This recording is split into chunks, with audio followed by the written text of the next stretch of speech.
So I'll be very honest with you, this journey is probably going to be the most difficult journey you're going to embark on. Looking at the facts that people wouldn't really support you right from the onset. I mean, your family's not really going to buy into that decision.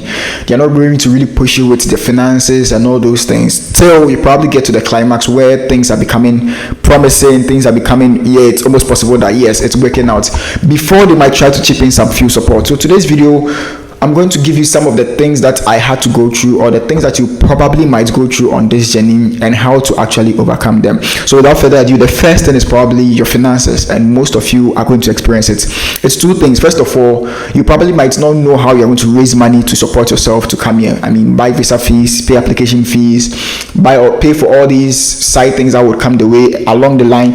And also, you might not have the funds to show to the embassy that you can actually take care of yourself when you come here. So this is how I actually dealt with mine.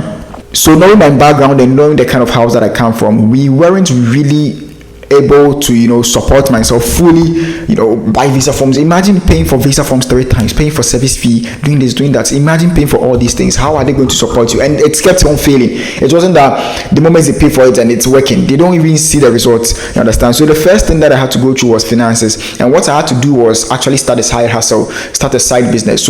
So how did I monetize my side hustle? So I realized that I could actually apply to schools for people, because I have done it for myself, gotten admissions, and I had people who just wanted admission. Back then in 2019, 2020, people just wanted admission because probably their parents were rich. They had ways they were going to pay it, so they just wanted the admission, and I could apply for it. So I apply for them, get them admitted, and they continue with the rest, apply for their visas, and then some of them are actually here. So I'll charge them for my services, for some of the things that I was actually doing for them. I was also writing essays for people, writing CVs for people, and then saving the money to work towards mine. So that was how I actually raised money to pay for all these things. But fortunately, I had a friend in the US who actually paid for my service fee for me, $350. I didn't pay for my service fee. Someone actually paid for it for me. And the second way you have to prove to the embassy that you have the money is obviously through bank statements, and most of you might not really have that bank statement.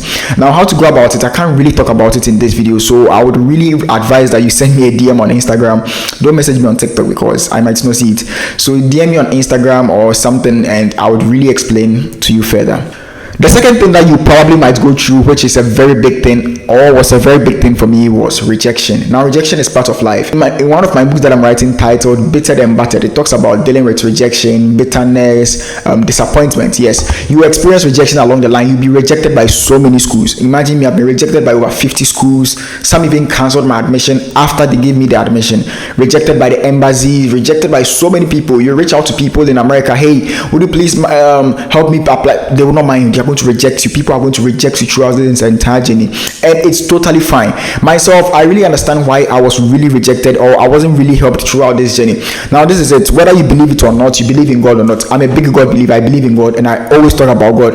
The reason why you will not really get support from man is that God is actually working, and He doesn't want to share His glory with anyone. Imagine me being interviewed, coming on TikTok saying that, oh, someone paid for this for me, and my interview was very smooth because I had to use my own skill. And no, I always talk about how God actually had to intervene for me, because God is a jealous God. He doesn't want to share His glory with anyone. So all the struggles that you are going through, the rejection that you are going through, is because God doesn't want man to help you. Of course, He has to send the help through man, but then He doesn't want a situation where you get to a point that, oh, if it wasn't this man, and then you understand, you shift the focus to man instead of He, God. So when you realize and you see my entire journey, you realize that every single thing that happened to me was just God. Every single thing from head to toe was just God. The favor, everything was just God.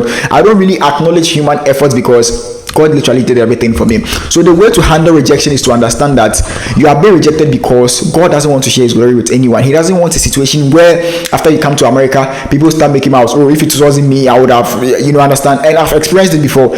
Someone was supposed to help me with the flight, and she ended up not helping me. But then when I got here, she was talking about me to people, telling people how I'm already here and blah blah blah. And you could imagine how she would have told people that she actually had to pay for my flight for me to come here. Imagine that situation for yourself. So the second thing is rejection. Schools are going to reject you. The embassy is probably going to reject you. That is if you don't put in the right application. Now, this is how I want you to see rejection. Rejection is redirection. Okay, so when you are rejected from this school, it's probably that God is probably redirecting to a different school, or maybe He's trying to delay you. I mean, when you come to America, stupid things happen to people. Maybe your time for you coming to America is not yet up. Maybe you wanted to come to America in 2019, but then for some reason your visa was refused, so you came here in 2020.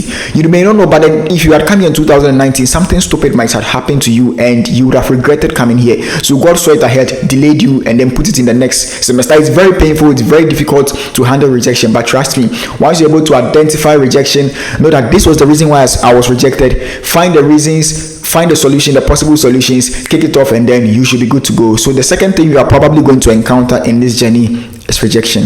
The third thing that most of us or everyone would experience is fear. Now, fear was something that was really holding me, okay? Throughout this journey, I was scared.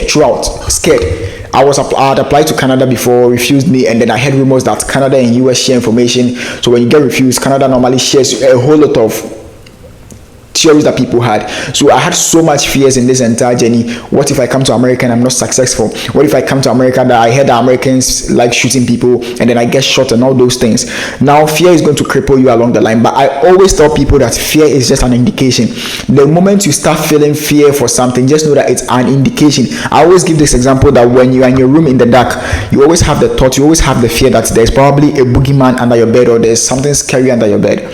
The truth is that there's nothing actually under your bed, but it's an indication to check your bed if there's something there. So let's say you want to enter a room and you are scared that someone might catch you, those scary thoughts that we have, something might actually catch you. It's an indication that you need to be careful. You need to check out the room to see if there's actually something there. So if you are afraid of having a visa refusal, you're afraid of schools not admitting you, it's probably an indication that you need to check your application that you are submitting. What could be the possible reasons why you are going to be rejected? What could be the possible reasons why your visa is going to be refused? The moment you have all these things and you check it off the list, you should be good to go. So this is how to actually handle fear in this entire journey. The next thing that you are going to have, or the next challenges that you are going to experience, is indecision or lack of focus. Now this journey was very confusing because it got to a point where I wanted to go to the UK, I wanted to go to Canada. Okay, I heard New Zealand is a very easy country to go, Australia is very easy to go, so let me just check. The reason is that when you listen to what people say, you are not going to do what your heart actually wants you to do. Now when I was on this journey, I heard that UK is very easy to go, UK is very easy, but you know that in the UK, when you are done with school, you'd have to come back to your country, right? So if I had followed all these rumors, if I had followed that UK is very easy to the interview is very easy, and then I just applied going to the UK, I would have been stranded. I wouldn't have even achieved my dreams, you understand? So you are going to lose focus along the line. You see people applying to Canada,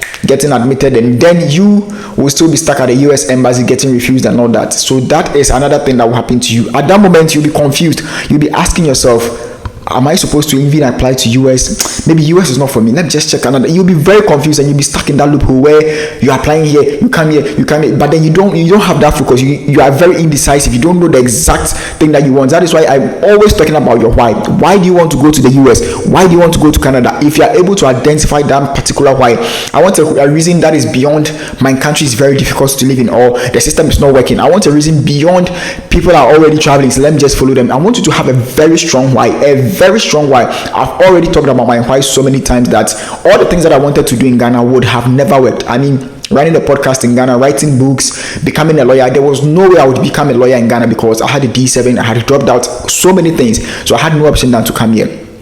So that was my why, and that was the strongest why I ever had. So I want you to identify your why. What is the main reason why you want to leave your country? A reason beyond people are living, they are taking nice pictures, their skin are becoming nice. So let me just also apply to schools and come here. I'll also become nice in 3 months. I want you to have a very strong why, and that's why it's going to hold you when you fall down. So the next thing you're going to experience is indecision. You get to a point where you are stuck. You don't know how to make decisions. Should I go for this school? Should I go for this country? Should I go for this offer? Should I go for that offer? And in that case, you need to find your why. You need to know the reason why you actually want to study abroad. Another obstacle that you probably experience is little or no scholarships. It is very common because most schools are just going to give you some generic merit scholarship and then call it a day. Let's say you get admitted to a school of $45,000 and they will just give you some $10,000 scholarship, $5,000 scholarship. You could see that the scholarship was not from their heart. They just give to you because they give automatic scholarships. Now, this is what I would do if I was in your situation. First of all, I would appeal to the school that I need extra funding, and this is how I appeal to them.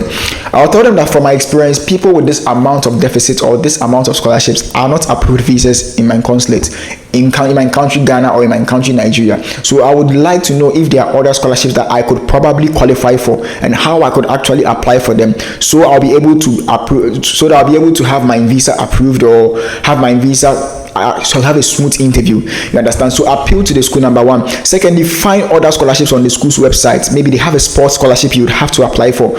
Maybe they have a choir scholarship, the band scholarship. Over here, every single thing you do here pays. So maybe they have extracurricular activity scholarship. Apply for them. Make sure that you are having the highest scholarship in your school. Make sure that every scholarship that you can apply for in your school, you are actually applying for it, because scholarship is a key factor in your application. You wouldn't want to go to the interview with a school that give you $5,000 scholarship and $40,000 scholarship. I mean, the visa consulate will not even talk to you for the next 5 minutes. So you would want to work on your scholarships as well. That is another obstacle, another challenge that you face. That is basically it for today's video. I just felt like recording this quick video and sharing with you guys about some of the possible challenges you are going to experience. There are other ones that I would like to share, but then they are not that relevant to me, so I'm not sure I'll be able to share it. Make sure that you get my ultimate guide to the American Dream ebook. The link is going to be in the description, and click up here to watch this video. Your future can always be better than now, and you have the power to make it so. Just know that anytime you're on something difficult, you're on a journey that is going to be rewarding. The challenges are normal, they have to come. Struggles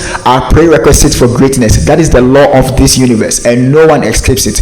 I always give this example of how when you are driving to a party, on the way you meet police barriers, you meet speed bumps, traffic lights, everything will stop you, delay you, set you back and all that, but you don't give up. You keep on driving towards that party. That should be the same analogy here. You're on this journey, you want to come to America probably in the next 1 year, in the next 6 months. You have the strong why. Things are going to hit you, rejections are going to hit you, schools are not going to respond to your emails, they are going to hit you up. You are not going to get the money to apply for the application fees and all those things. All these things are obstacles. They are going to delay you, they are going to set you back, they are going to swipe you away and all that, but then you shouldn't give up. I don't know why people want to give up so easily. You really want that thing, so why do you want to give up in the first place?